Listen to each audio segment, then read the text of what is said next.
Il me semble qu'il est un peu exagéré de parler d'un niveau de parité dans le cas de la paire livre-dollar. La paire a connu des variations très importantes tout en devenant la paire la plus volatile sur le marché.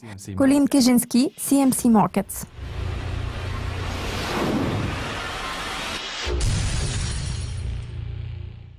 Les données américaines sur l'emploi hors secteur agricole ont de nouveau déçu les attentes en septembre. Cependant, cette nouvelle a été éclipsée par l'effondrement de la livre sterling qui a pris les marchés au dépourvu la semaine passée. Quelles sont vos prévisions à court terme ? Il est vrai que la forte chute de la livre a pris les marchés au dépourvu. Il est à noter que la livre sterling se négociait dans une fourchette relativement stable comprise entre 1,28 et 1,36 au cours de l'été. Et puis, tout à coup, la pression vendeuse s'est accélérée en poussant la livre vers le bas. La monnaie britannique est passée en dessous du niveau d'1,25 pour s'établir à 1,20 par la suite. Nous avons observé une volatilité accrue la semaine dernière. La livre s'est retrouvée dans le territoire survendu. Puis, la monnaie a réussi à regagner un peu de terrain pour atteindre le niveau d'1,2350. Je prévois que la paire livre-dollar s'établira dans une fourchette comprise entre 1,22 et 1,25 pour atteindre la barre d'1,24 dans un mois, ce qui correspond plus ou moins à son niveau actuel. En parlant du moyen terme, à quelle performance de la livre vous attendez-vous dans 3 mois, compte tenu du fait que la Fed pourrait relever les taux d'intérêt dans un avenir tout proche ? Je pense que la livre pourrait connaître une certaine reprise dans un intervalle de 3 mois. Tout porte à croire qu'elle a déjà atteint son plus bas.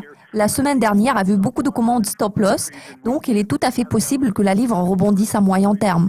Je suis d'avis qu'elle pourrait progresser vers 1,25, 1,26 contre le dollar au cours de la période donnée. Bien sûr, beaucoup de choses peuvent arriver. En l'occurrence, la Fed pourrait potentiellement relever les taux d'intérêt. La question est de savoir si cela se produirait en novembre ou en décembre. Moi, personnellement, je table sur décembre. D'autre part, les élections présidentielles américaines et le référendum italien se profilent également dans un avenir pas très lointain. Les problèmes du secteur bancaire européen risquent de s'aggraver davantage. Donc, le Brexit ne sera pas toujours la préoccupation numéro 1 des marchés. Ma toute dernière question, certains traders craignent que dans un an, la livre puisse atteindre la parité avec le dollar, c'est-à-dire un niveau jamais vu dans toute l'histoire de la monnaie britannique. Que pouvez-vous dire sur vos prévisions sur 12 mois ? À vrai dire, je pense que ces craintes concernant la parité entre la livre et le dollar ou la livre et l'euro sont ridicules. Il me semble qu'il est un peu exagéré de parler d'un niveau de parité dans ce cas-là. Dans ce contexte, il faut garder à l'esprit que plus la livre s'affaiblit, plus l'économie britannique devient attrayante.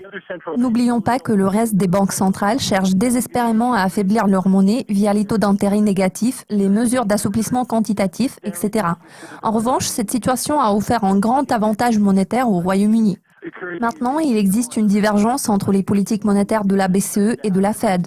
Au cours des 4 derniers mois, la paire livre-dollar a connu des variations très importantes, passant du niveau inférieur à 1,20 au-dessus de la barre d'1,50. La volatilité de cette paire pourrait s'accentuer à l'approche des négociations du Brexit. Nous sommes susceptibles de voir davantage de fluctuations l'année prochaine. Mes prévisions sur 12 mois se situent à 1,30, plus précisément dans une fourchette comprise entre 1,28 et 1,30, ce qui correspond à des niveaux enregistrés par cette paire de devises au cours de l'été, avant la chute brutale de la livre affichée la semaine passée. Merci de votre participation, Colin. Restez à l'affût de nos mises à jour régulières pour être au courant de tout ce qui se passe dans le monde de la finance. À la prochaine.